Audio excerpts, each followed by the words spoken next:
tell me about the experience. I mean, the experience of writing the book must have been like going back again to those painful moments that you endured. Must have been like reliving that pain, the verbal abuse that you talk about, the physical abuse that you talk about. Talk to me about the experience of actually writing the book itself.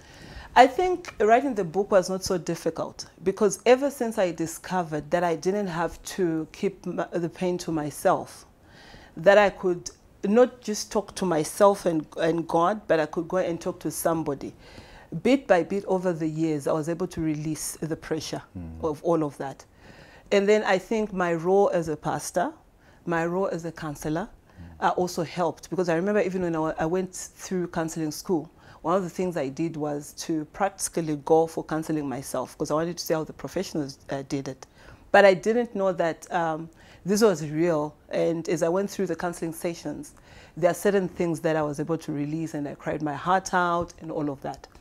And then over the years, like I said, you know, I would testify to people about my life. So by the time I had to write the book, the pressure was really coming from my little granddaughter who had just come into the world. And after years of contemplating that I was going to write, you know, I'd had this idea for years, I was struck with this reality. I could die before I did this, and she's already here. So I sat down for a few months, I think it was 2-3 months, that I just sat there every day for at least 2 hours and wrote the book. But the experiences that I share in there, sometimes I would laugh.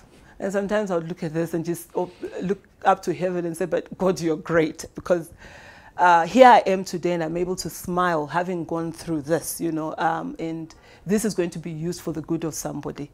So it wasn't as hard as, emotionally, it wasn't as hard. It was actually quite a joy to do it.